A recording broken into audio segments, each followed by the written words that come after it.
우리가 이 땅에서 하나님의 자녀로서 하나님의 백성으로서 행복하고 복된 삶을 살아가라고 하나님이 우리에게 주신 법이 십계명인 줄로 믿습니다. 이 법을 통해서 우리를 억압시키고 귀찮게 하고 불편하게 하려고 주신 계명이 아니라 이 계명을 통해서 우리가 이 땅에서 하나님의 은혜를 마음껏 누리고 하나님이 주시는 복을 누리기 위해서 하나님이 우리에게 이 계명을 주셨다는 거예요. 할렐루야. 여러분 반가워요. 저는 사실 이 설교를 시작하기 전에 광고 끝나고 여러분과 함께 인사하는 이 시간이 저는 굉장히 좀 설레고 좋습니다. 여러분과 눈동자를 마주치고 정말 어떻게 보면 한 주 만에 만나는 여러분과 첫 인사하는 거라 굉장히 반갑고 기뻐요. 여러분도 그랬으면 좋겠습니다만 그렇겠죠. 예. 그래서 정말로 그 어떤 시간보다도 정말 하나님이 원하시고 기뻐하는 예배의 자리에 나온다는 게 얼마나 귀하고 복된지. 지난 한 주간도 정말 여러분 하나님의 은혜 가운데 잘 지내시고 오늘도 여러분이 정말 사모하는 마음으로 또 기대하는 마음으로 또 사랑을 가지고 이 성전에 오셨을 텐데 그 믿음의 만큼 오늘도 하나님이 부어주시는 큰 은혜를 듬뿍 받으시고 또 믿음에 굳게 서서 새로 시작하는 이번 한 주간도 여러분 믿음 안에 말씀 안에 또 은혜 안에 성령 안에 충만하셔서 또 승리하는 복된 나날 되시기를 주님의 이름으로 간절히 축복합니다. 우리 옆사람과 인사할까요? 하나님은 당신을 사랑하십니다. 네. 저는 이번 주부터 지난주에 얘기했듯이 십계명에 대해서 여러분과 함께 말씀을 나눠보려고 하는데요. 이 종교개혁자 루터는요, 기독교인이 알아야 될 기본적인 신앙의 내용 3가지가 있다고 말했는데 그 3가지가 뭐냐면 첫째는 예수님이 가르쳐준 주기도문을 알아야 된다. 두 번째, 믿음의 내용이 잘 요약되어 있는 사도신경을 잘 알아야 된다. 그 다음에 세 번째가 하나님께서 우리에게 요구하시는 삶의 내용인 십계명을 잘 알아야 된다라고 강조를 했어요. 이 3가지가 기독교인의 신앙을 견고하게 하고 또 믿음을 더욱 굳게 하는 아주 중요한 신앙의 내용이라는 거죠. 이것은 지금도 기독교인들에게 아주 중요한 그리고 기본적인 신앙의 내용들입니다. 그래서 여러분 기억하십니까? 작년에는 제가 사도신경을 여러분과 함께 공부한 적이 있고요. 올해는 이렇게 십계명을 같이 나누려고 하고 내년에는 우리가 주기도문에 대해서 함께 나누면서 우리도 이런 신앙의 기본적인 내용을 다시금 다듬는 그런 시간을 가지려고 합니다. 몰라서 안 하는 건 아닐 거예요. 여러분 다 아는 내용이에요. 하지만 그 말씀을 다시금 내 마음속에 되새기면서 주님이 원하는 믿음의 삶을 살아가는 것, 그것이 우리에게 참으로 중요한 신앙의 내용이 아니겠습니까? 하나님이 저에게 늘 가르쳐주는 마음은 뭐냐면 믿음은 삶으로 나타나야 된다는 거예요. 사실 우리 교회 성도님들은 오래 다닌 분 많잖아요. 오늘 예수 처음 믿은 분 거의 없어요.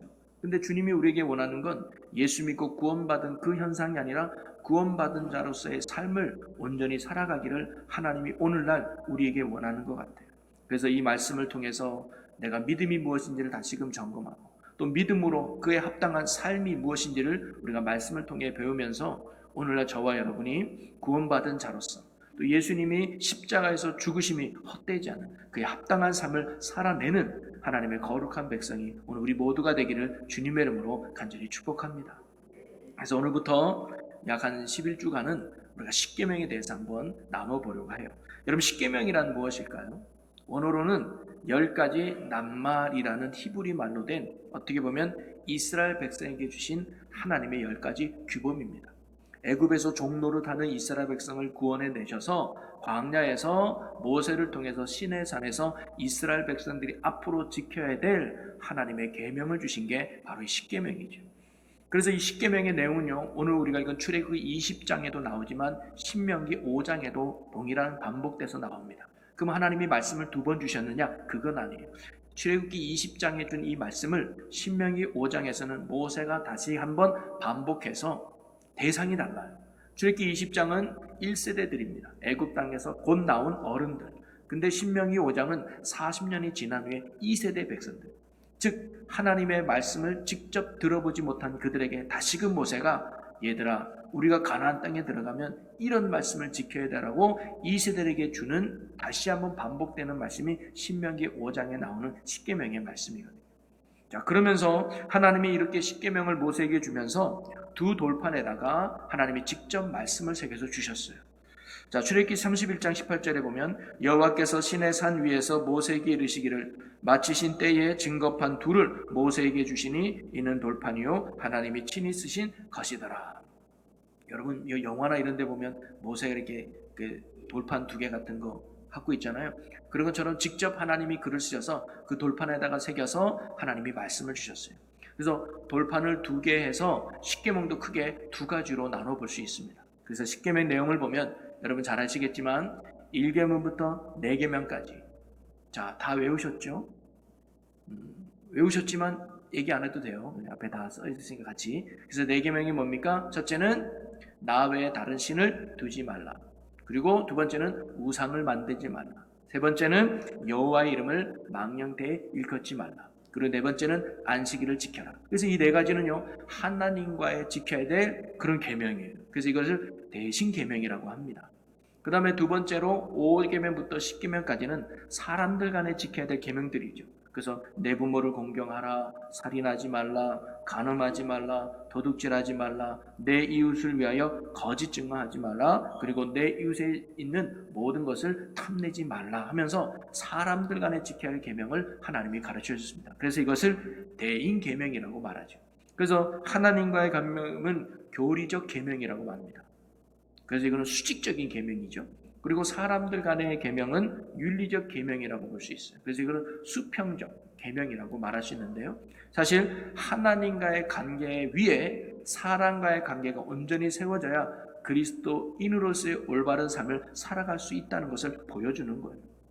그래서 또 이런 수직적인 관계와 수평적인 관계를 합치면 뭐가 되냐면 이 플러스 십자가가 되잖아요. 그래서 율법의 완성은 십자가에서 죽으시고 우리에게 구원을 보여주신 예수 그리스도 통해 이루어진다는 것을 또 한번 보여주는 게 바로 이 십계명의 의미입니다. 예수님도 이렇게 말씀하셨죠. 마태복음 5장 17절에 내가 율법이나 선지자를 폐하러 온 줄로 생각하지 말라. 폐하러 온 것이 아니요 완전하게 하려 함이라.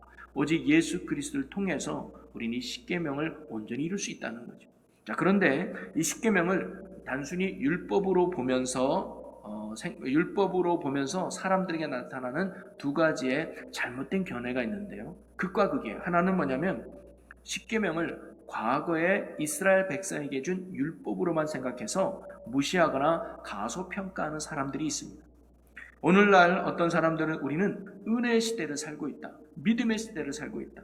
그런 우리에게 구약의 율법은 어떤 의미에서 무의미하다. 필요가 없다라고 주장하는 사람들도 있습니다. 그들이 이렇게 말해요. 모세가 살던 시대와 우리 시대는 다릅니다. 십계명은 히브리 민족에게 준 도덕법, 윤리법이기 때문에 지금 우리에게는 필요가 없습니다 라고 말하기도 하죠. 그러나 그것은 십계명의 진정한 의미를 몰라서 하는 말입니다. 인간의 역사와 문명 그리고 문화는 늘 변하기 마련이죠. 그렇지만 예나 지금이나 하나님은 결코 변하지 않는다는 거예요. 과거 이스라엘 백성에게 십계명을 주신 하나님은 지금도 우리가 믿고 있는 그 하나님이에요. 그래서 그 하나님의 뜻과 그 하나님의 말씀과 그 하나님의 계명은 결코 변하지 않는다는 거죠. 앞에서도 보았지만 예수님께서 뭐라고 말씀하셨다고 해요? 내가 율법이나 선지자를 폐하러 온 줄로 생각하지 말라. 폐하러 온 것이 아니요 완전하게 하려 함이라 라고 말합니다. 예수님은 절대 율법을 무시하거나 무의미하다고 가르치지 않았습니다. 오히려 정반대로 나는 율법을 완전하게 하려고 왔다라고 가르쳐 주셨습니다. 이는 곧 우리로 하여금 율법을 온전히 지키게 해주기 위해서 예수님이 오셨다는 거죠. 이처럼 십계명은 옛날 한 민족에게만 주는 계명도 아니고 또한 과거에 국한된 계명이 아니라 오늘날 온 인류에게 주신 법이며 하나님의 백성이 지켜야 될 영적 의무가 바로 십계명인 것이죠. 그래서 윌리 어드라는 사람은 십계명에 대해서 이렇게 말했습니다. 이것은 인간에게 주어진 모든 법의 어머니다라고 했습니다. 십계명은 인간의 도덕률의 근원이 되며 기독교 신앙 윤리의 근본이 되는 법이다라고 하면서 반드시 우리가 하나님의 백성으로 지켜야 될 삶의 내용임을 이야기하죠. 또 하나의 그 십계명을 율법으로 생각하면서 잘못된 오류는 뭐냐면 율법, 즉 이 십계명을 잘 지켜야지만 구원받는다고 주장하는 사람들이 또 있습니다. 이런 자들 우리는 흔히 율법주의자들이라고 말하기도 하죠. 율법을 잘 지켜야지만 하나님께 인정받고 하나님께서 우리를 구원해 주신다는 거예요. 정말 우리가 이 율법을 잘 지킴으로 말미암아 구원을 받을 수 있을까? 성경은 아니다라고 우리에게 가르쳐줘요. 로마서 3장 20절에 보면 그러므로 율법의 행위로 그의 앞에 의롭다 하심을 얻을 육체가 없나니 율법으로는 죄를 깨달음이니라. 율법으로는 하나님 앞에 의롭다 인정받을 육체가 없다는 것. 또 갈라디아서 2장 16절에 보면 사람이 의롭게 된 것은 율법의 행위로 말미암음이 아니요 오직 예수 그리스도를 믿음으로 말미암는 줄 알므로 우리도 그리스도 예수를 믿나니 이는 우리가 율법의 행위로 써가 아니라 그리스도를 믿음으로써 의롭다함을 얻으려 함이라. 율법의 행위로서는 의롭다함을 얻을 육체가 없느니라. 아멘. 우리가 구원받고 하나님의 복된 자녀가 되고 천국 백성이 되는 이유는 우리가 율법을 잘 지킴으로 우리의 행위로 얻어지는 것이 결코 아니라 전적인 예수 그리스도의 믿음으로 말미암아 얻어지는 하나님의 은혜라고 하는 사실입니다. 율법을 지켰기 때문에 하나님이 우리를 인정해 주는 게 결코 아니라 예수 그리스도를 믿음으로 하나님이 우리를 의롭다 인정해 준다는 것. 구원은 믿음에 있는 것이지 행위에 결코 있는 게 아니라는 거예요. 아니 그러면 구원은 믿음으로 받는 것이고 율법의 행위로 얻는 것이 아니라면 하나님께서 율법을 우리에게 주신 이유는 무엇일까요? 오늘날 십계명은 은혜로 구원받는 우리에게는 어떤 의미가 있는 것일까요? 먼저 우리는요 십계명을 누구에게 그리고 언제 주었는가를 한번 살펴볼 필요가 있는데요. 자, 십계명은 누구에게 주었느냐? 이스라엘 백성에게 주었다는 거예요. 그 당시 하나님을 모르는 백성에게, 하나님을 알지 못하는 이방인들에게 하나님이 십계명을 준 게 아니라 바로 하나님이 선택하시고 하나님이 구원하신 이스라엘 백성에게 하나님이 모세를 통해서 이 십계명을 주셨다는 것을 우리는 기억해야 합니다. 또한 그들이 언제 이 십계명을 받았는가? 애굽 땅에 있을 때 십계명을 받은 게 아니에요. 애굽 땅에서 나온 뒤에, 한마디로 말하면 애굽 땅에서 구원받은 뒤에 그 다음에 모세를 통해서 하나님이 이스라엘 백성들에게 십계명을 주셨다는 거죠. 자, 그러면 이것은 뭘 의미하냐? 바로 이 율법인 십계명은요 하나님의 백성에게 준 계명으로 하나님의 백성이 구원받은 자로서 지켜야 될 삶의 규범이라는 것을 가르쳐주고 있습니다. 쉽게 말해 십계명은 절대 구원의 조건이 아니라 구원받은 자로서 지켜야 될 하나님의 계명, 구원의 결과로서의 삶의 내용이 바로 십계명이라는 사실이에요. 그렇다면 구원받은 우리에게 왜 하나님이 이런 계명과 말씀을 주셨을까요? 여러분, 우리가 운전을 하다 보면 교통법규라는 게 있지 않습니까? 신호등이 빨간불이면 서야죠. 파란불이면 출발해야죠. 노란불이면 어떻게 합니까? 전속력으로. 우리나라는 노란불이면 전속력으로 빨리 지나가야죠. 바뀌기 전에. 그러지 않기를 바라겠습니다만은. 근데 만약에 우리가 이런 고통벽구를 어기게 되면 어떻게 돼요? 벌금을 묻거나 딱지를 묻거나 심하면 감옥에 갇히기도 하죠. 그럼 이 교통법규는 왜 있는 것이고 우리는 그것을 왜 지켜야 될까요? 운전자를 귀찮게 하고 운전을 하는 사람을 불편하게 만들고 힘들게 하려는데 목적이 있는 건 아니죠. 운전하는 사람이 많고 차가 많다 보니까 서로 간의 안전을 위해서, 서로 간의 편리함을 위해서 우리가 법을 만들어 놓은 거 아니겠습니까? 그리고 이러한 법은 운전할 때만 필요한 것이 아니죠. 학교에 들어가면 학칙이라는 게 있습니다. 군대에 가면 군법이라는 게 있고요. 회사에 들어가면 사칙이라는 게 있습니다. 그리고 그러한 규칙과 법을 만들어 놓은 이유는 나의 자유를 억압해서 불편하고 힘든 삶을 살게 하려는 게 아니죠. 오히려 정반대입니다. 여러 사람들이 사는 곳에서 피해보지 않고 서로가 불편하지 않게 안전하고 편안한 공동체 생활을 영위하기 위해서 우리가 법을 만들고 규칙을 만드는 거 아니겠습니까? 여러분, 하나님이 우리에게 십계명이라는 하나님의 법을 우리에게 주신 것도 저는 마찬가지라고 생각해요. 그게 뭐냐면 우리가 이 땅에서 하나님의 자녀로서, 하나님의 백성으로서 행복하고 복된 삶을 살아가라고 하나님이 우리에게 주신 법이 십계명인 줄로 믿습니다. 이 법을 통해서 우리를 억압시키고 귀찮게 하고 불편하게 하려고 주신 계명이 아니라 이 계명을 통해서 우리가 이 땅에서 하나님의 은혜를 마음껏 누리고 하나님이 주시는 복을 누리기 위해서 하나님이 우리에게 이 계명을 주셨다는 거예요. 중요한 거죠. 이 땅에서의 삶을 통해서 하나님이 복을 주시는 거예요. 사실 천국에 가면요, 율법이 필요 없어요. 그냥 하나님의 은혜 안에 누리는 거예요. 여러분, 교통 법규도요, 차가 한 대밖에 없으면요, 필요합니까? 고통겪고 필요 없어요. 그냥 내 마음대로 다녀도 돼요. 사람들이 너무 많으니까. 그 많을 때만 필요한 법인 것처럼 이 십계명도요, 이 땅에 살아가는, 여전히 아직 우리는 죄인이고, 여전히 아직 이 땅은 죄에 덮여있는 세상이기에 우리가 십계명을 통해서 하나님이 원하는 삶을 살아가게 하려는 것이고, 천국 가면 십계명이 필요 없는 거죠. 하나님의 은혜 안에서 우리는 그런 평안과 축복의 삶을 누릴 수 있는 거예요. 그래서 출애굽기 19장 5절에 6절에 보면 이렇게 기록되어 있어요. 세계가 다 내게 속하였나니 너희가 내 말을 잘 듣고 내 언약을 지키면 너희는 모든 민족 중에서 내 소유가 되겠고 너희가 내게 대하여 제사장 나라가 되며 거룩한 백성이 되리라. 너는 이 말을 이스라엘 자손에게 전할지니라. 아멘. 여러분, 이 말씀에서 하나님의 그 계명과 말씀을 잘 듣고 잘 지키면 내 소유가 된대요. 그리고 제사장 나라가 되며 거룩한 백성이 되게 하겠대요. 이 말을 잘못 해보면 그래 봐, 율법을 지켜야 구원받는 거지. 근데 그런 의미가 아니라 이미 이들은 구원받았어요. 이미 이들은 하나님의 자녀가 됐어요. 그런데 이 계명을 지킴으로 말미암아 본격적으로 진실되게 하나님의 참된 소유가 돼서 하나님의 다스리는 인생이 되며 제사장 나라가 되며 거룩한 백성이 될 수 있음을 하나님이 우리에게 가르쳐 주시는 것입니다. 레위기 11장 45절에도 보면 나는 너희의 하나님이 되려고 너희를 애굽 땅에서 인도하여 낸 여호와라. 내가 거룩하니 너희도 거룩할지니라. 하나님이 거룩하니 너희도 거룩하라. 하나님은요, 이스라엘 백성에게 거룩하기를 요구하셨습니다. 너희들이 거룩해야 내 백성이 된다라고 말한 게 아니라 이미 너희는 내 백성이 됐다. 애굽 땅에서 인도해 냈다. 그러니 이제는 너희는 내 백성으로서 거룩한 삶을 살아라 라고 하나님이 말씀하신 거예요. 그럴 때 하나님이 우리의 참된 하나님이 되어주시고 진정한 복과 은혜를 우리에게 내려주신다는 거죠. 거룩이란 말은, 거룩은 쉽게 말하면 구별된 겁니다. 세상과 구별된 거예요.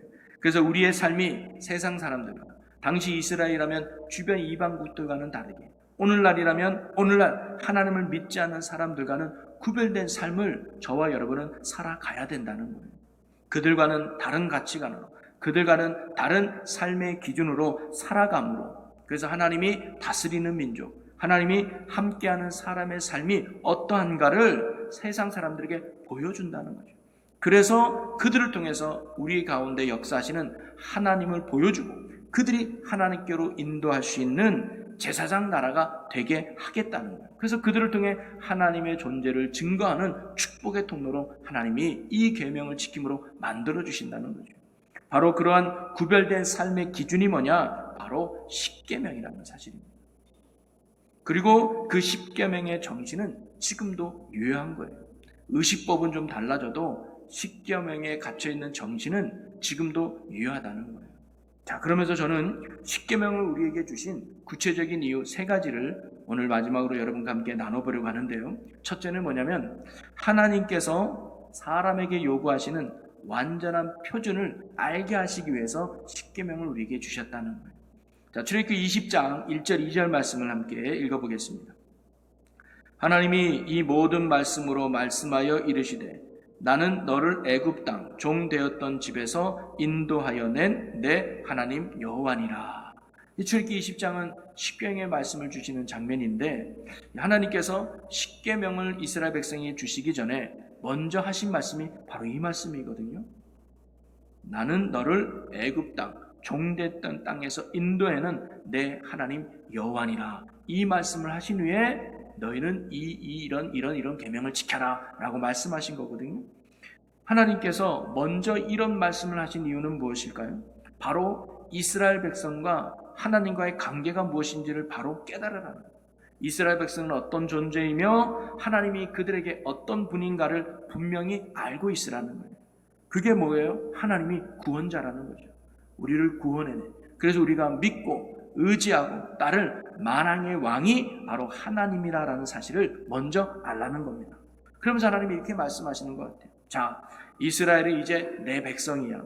내가 너희를 구원해냈어. 그래서 너희는 이제 내 자녀야. 내가 책임지고 내가 너희를 인도할 내 백성, 내 자녀야. 그러니 이제는 너희가 내 백성으로서 내 자녀로서 어떠한 삶을 살아야 하는지를 내가 이제 너희에게 가르쳐 주겠다라고 하신 말씀이죠. 제가 앞에서 말씀드렸듯이 우리가 학교에 가면 학칙이 있고 회사에 가면 사칙이 있고 군대 가면 국법이 있지 않습니까? 그것을 잘 지켜야 공동체 안에서의 만족스러움을 살아갈 수 있듯이 말이죠. 그런데 그 법을 내가 지키기 싫다고 또는 힘들다고 법과 규칙을 무시하고 내 마음대로 활동하고 살아간다면 어떻게 될까요? 학교에서는 퇴학을 당할 것이고 회사에서는 책상을 빼야 될 것이고 군대에서는 아마 영창 가는 일이 생길 것입니다. 공동체 안에서의 참된 생활과 만족을 누리지 못하게 된다는 거죠. 이처럼 십계명은요, 하나님의 자녀들이, 하나님의 백성들이 이 세상 안에서 어떻게 살아가는 것이 하나님의 자녀로서 또 백성다운 것을 말해주는 하나님 앞에 완전한 삶의 표준이 무엇인가를 우리에게 알게 해주기 위해서 하나님은 십계명을 주셨다. 구원받은 게 끝이 아닙니다. 예수 믿고 구원받았구나, 내가 하나님의 자녀가 되었구나, 내가 천국 백성이 되었구나, 이거는 신앙의 출발입니다. 그 다음에는 자녀로서 내가 어떻게 살아가야 될까? 구원받은 백성으로서 내가 어떤 삶을 살아야 될까? 그런 신앙의 성화의 과정이 필요한데 그 기준, 그 표준이 뭐냐? 바로 십계명이라는 사실이죠. 너희가 구원받았다면, 너희가 나를 아버지로 믿는다면, 구원자로 믿고 나를 의지하고 믿고 살아간다면 너희는 이제 앞으로 이렇게 살아야 돼라고 삶의 표준으로 알려준 것이 바로 십계명이라는 사실이죠. 그러기에 우리는요, 이 십계명을 통해서 내가 구원받은 하나님의 자녀로서 우리의 삶의 태도와 삶의 자세, 삶의 모습을 돌아보고 점검해 봐야 되고, 나아가서 하나님이 원하시는 참된 크리스찬으로서의 올바른 모습으로 다듬어지고 세워지는 은혜가 우리 모두에게 있기를 주님의 이름으로 간절히 축원합니다. 그리고 두 번째로 이 십계명을 우리에게 주신 이유는 뭐냐면 우리에게 죄를 알게 하시기 위해 십계명을 주셨다는 거예요. 로마서 3장 20절에 보면요, 그러므로 율법의 행위로 그의 앞에 의롭다 하심을 얻을 육체가 없나니 율법으로는 죄를 깨달음이니라. 그러면서 로마서 7장 7절에는 그런즉 우리가 무슨 말을 하리요? 율법이 죄냐? 그럴 수 없느니라. 율법으로 말미암지 않고는 내가 죄를 알지 못하였으니 곧 율법이 탐내지 말라 하지 아니하였더라면 내가 탐심을 알지 못하였으리라 라고 말합니다. 여러분, 하나님께서 우리에게 계명을 주신 이유는 그 계명을 통해서 하나님이 싫어하는 게 뭔지를 우리가 깨달을 수 있다는 거예요. 죄가 무엇인지를 발견할 수 있다는 거예요. 예를 들어서 형제를 향해서 욕을 하고 미워하고 비방하는 것이 전혀 대수롭지 않게 여겼는 게 하나님의 말씀을 통해서 그것이 살인하지 말라라고 하는 하나님의 말씀을 범하는 죄가 된다는 것을 우리는 말씀을 통해서 깨닫게 되는 거예요. 아, 미워하는 것도 죄가 되는구나. 욕하는 것도 큰 죄가 되는 거라는 사실을 말씀을 통해서 우리가 깨닫게 되죠. 말씀이 우상은 죄다라는 것을 깨닫아주고 가르쳐주지 않으면 우리는 나도 모르게 계속 우상을 숭배하게 된다는 거죠. 이제 앞으로 우리가 십계명 말씀을 배우면서요, 야, 이것도 죄가 되는구나, 야, 이것도 죄구라는 사실을 여러분이 아마 많이 발견하게 되고 깨닫게 될 것입니다.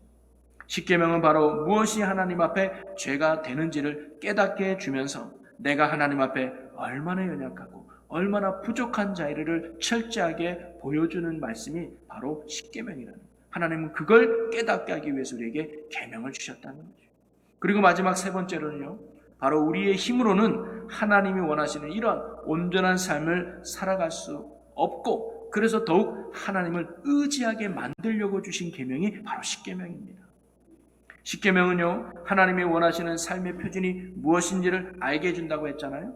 그리고 우리가 하나님 앞에 죄가 무엇인지를 깨달으면서 우리가 얼마나 연약하고 부족한 존재인가를 십계명을 통해 깨닫게 해주신다면 이제는 우리의 노력과 우리의 힘과 우리의 노력으로는 결코 이러한 죄를 이길 수도 없고 하나님이 원하시는 삶을 살아갈 수 없다는 것을 철저하게 깨달음으로 더욱 주님을 의지하고 더욱 주님을 따르도록 만들기 위해서 주신 계명이 바로 십계명이라는 사실입니다. 그래서 십계명은요, 우리의 믿음의 주가 되시고 우리를 온전케 하시는 예수 그리스도를 더욱 의지하고 그분께로 우리를 인도하는 역할이 바로 율법이라는 거예요. 그래서 성경은 초등교사와 같은 역할이 율법이 있다라고 말해주거든요. 갈라디아서 3장 24절에 이렇게 기록됩니다. 우리 다 같이 읽어봅니다. 시작. 이같이 율법이 우리를 그리스도께로 인도하는 초등교사가 되어 우리로 하여금 믿음으로 말미암아 의롭다 함을 얻게 하려 함이라. 아멘. 그래서 하나님이요, 우리에게 십계명이라는 율법을 주신 가장 큰 이유는 뭐냐면, 구원받았지만 우리의 힘으로는 이런 하나님의 기준, 하나님이 원하시는 삶의 표준으로 나아갈 수 없음을 깨닫고 더욱 주님을 의지하고 더욱 그분만을 따를 수 있도록 하기 위해서 우리에게 주신 말씀이 바로 십계명이라는 사실입니다. 그래서 저는요, 우리가 이렇게 함께 십계명의 말씀을 배우면서, 그래, 나도 이제 이렇게 거룩하게 살아야지, 그래, 나도 이제 이런 삶을 살아야지 하면서 내 자신을 믿고 의지하는 자신감의 결단이 아니라, 내 힘으로는 결코 이런 주님이 원하는 삶을 살아갈 수가 없구나. 내 힘으로는 결코 이웃을 사랑할 수도, 내 힘으로는 결코 하나님을 사랑할 수도 없구나. 내가 얼마나 연약한 존재인지를 깨닫고, 주님, 나는 더욱 주님이 필요합니다. 나는 더욱 주님을 의지하겠습니다라고 하는 겸손한 믿음으로 다듬어지고 세워지는 이런 은혜가 이 십계명의 말씀을 배우는 우리 모두에게 있기를 주님의 이름으로 간절히 소망합니다. 내가 이렇게 살아야지 결단이 아니라, 그래서 주님이 더욱 필요합니다라는 믿음이 더 견고해지는, 우리의 시선이 더욱 그리스도를 향하게 되는, 그래서 그분과 더욱 가까워지는 그런 은혜가 이 말씀을 통해서 우리 모두에게 있기를 주님의 이름으로 간절히 축원합니다. 그래서 예수 그리스도의 은혜로 말미암아, 주님이 주시는 능력으로 말미암아 우리가 이런 십계명의 말씀과 정신을 잘 지켜서 하나님이 살아계심을 보여주고 증거하는 이 시대 주의 백성이 되는 우리 모두가 되기를 주님의 이름으로 간절히 축원합니다. 말씀을 정리하면요, 하나님은 애굽에서 구원받은 이스라엘 백성에게 광야에서 모세를 통해 십계명의 말씀을 주셨습니다. 두 돌판에 하나님이 직접 새겨서 이 말씀을 주셨는데요, 하나는 하나님과 관계에서 지켜야 될 교리적 계명이고, 다른 하나는 사람들 간에 지켜야 될 윤리적 계명을 가르쳐 주셨습니다. 그리고 중요한 것은 십계명은 애굽 땅에 있을 때 하나님이 그들에게 준 말씀이 아니라 애굽 땅에서 구원받은 뒤에 하나님이 그들에게 주셨다는 말씀이에요. 이는 십계명이 결코 구원의 조건이 아니라 구원의 결과로서, 저와 여러분이 구원받은 자라면, 저와 여러분이 하나님의 자녀라면, 저와 여러분이 천국 백성이라면 우리가 지켜야 될 삶의 내용이 바로 십계명이라는 사실입니다. 그것이 바로 하나님이 우리에게 원하는 완전한 삶의 표준이라는 거예요. 너 내 자녀라면 너 이렇게 살아야 된다 라고 보여준 삶의 표준이 바로 십계명이에요. 그러면서 죄가 무엇인지, 해야 될 일이 무엇인지, 하지 말아야 될 일이 무엇인지를 깨닫게 해주는 것이 바로 십계명입니다. 근데 돌아보면 우리의 힘으로는 결코 그것을 지킬 수 없음을 이 말씀을 통해 깨닫게 되는 거예요. 아무리 노력해도 내 안에서 미움이 사라지지 않아요. 아무리 노력해도 내 안에 간음과 음란이 사라지지 않아요. 아무리 노력해도 내가 하나님을 향한 열정이 생기질 않아요. 내 힘으로는 결코 이 십계명의 말씀을 지킬 수 없어요. 그래서 우리가 더 주님 앞에 엎드리면서, 주여 나를 불쌍히 여겨 주옵소서, 오직 주님만이 나의 힘이요 능력입니다라고 주님을 붙드는 그 믿음의 가치와 힘이 바로 이 말씀에 있는 거예요. 오늘 저와 여러분이 이 십계명의 말씀을 통해서 진정 하나님이 우리에게 원하는 삶의 모습이 무엇인지를 깨달아지고, 그리고 그런 삶을 이루기 위해서 더욱 주님을 붙들고 예수로 세워질 수 있는 그런 믿음의 은혜가 전하는 저와 듣는 여러분 가운데 일어나기를 주님의 이름으로 간절히 축원합니다. 우리 오늘 주신 말씀을 붙들고 이 시간 함께 결단하며 기도하기 원하는데요, 주님, 우리에게 주신 이 십계명의 말씀을 온전히 깨달아서 이 땅에 하나님의 소유된 자로, 제사장 나라로, 또한 거룩한 백성으로 살아가는 구원받은 주님의 자녀로서의 합당한 삶을 사는 저희들이 되게 해달라고 우리 주여 크게 한번 외치고 함께 통성을 기도하겠습니다. 주여! 살아계신 하나님, 우리에게 귀한 십계명의 말씀을 주셨습니다. 지금까지 우리가 이 말씀을 무시하며 등한시했다면 다시 한번 이 말씀이 얼마나 우리에게 소중한지를 깨닫고 십계명에 나온 정신을 깨닫고 주님이 원하는 삶으로 나아갈 수 있는 믿음의 사람, 의의 사람, 진리의 사람 될 수 있도록 성령님 도와주시옵소서.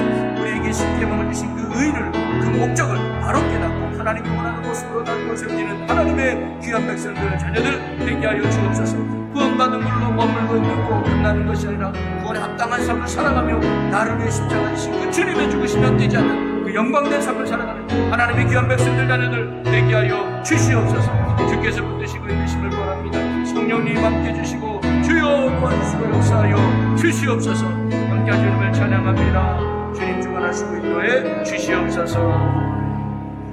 아멘. 사랑과 은혜의 하나님 아버지, 오늘도 주님의 날 기쁨과 감사함으로 주님을 예배하게 하심을 감사드립니다. 오늘 우리가 하나님의 자녀로서 또 성도로서 살아가야 할 삶의 기준이 되는 십계명을 우리에게 주신 줄로 믿습니다. 십계명의 이 말씀을 통해 우리가 하나님이 원하시는 삶의 모습으로 더욱 다듬어지고 세워지는 주님의 귀한 자녀들 되게 하여 주시옵소서. 그리하여 세상과 구별된 거룩한 모습을 통해 하나님의 나라를 누리며 세상의 그리스도의 빛을 발하며 우리의 삶을 통해 세상의 많은 사람들이 하나님을 볼 수 있는 이 시대 제사장의 사명, 이 시대의 이방인의 빛된 사명을 잘 감당하는 주님의 귀한 성도들 되게 하여 주시옵소서. 언제나 우리의 삶의 기준이 되시고 삶의 능력이 되시고 삶의 소망이 되시는 우리 주 예수 그리스도 이름으로 기도합나이다. 아멘.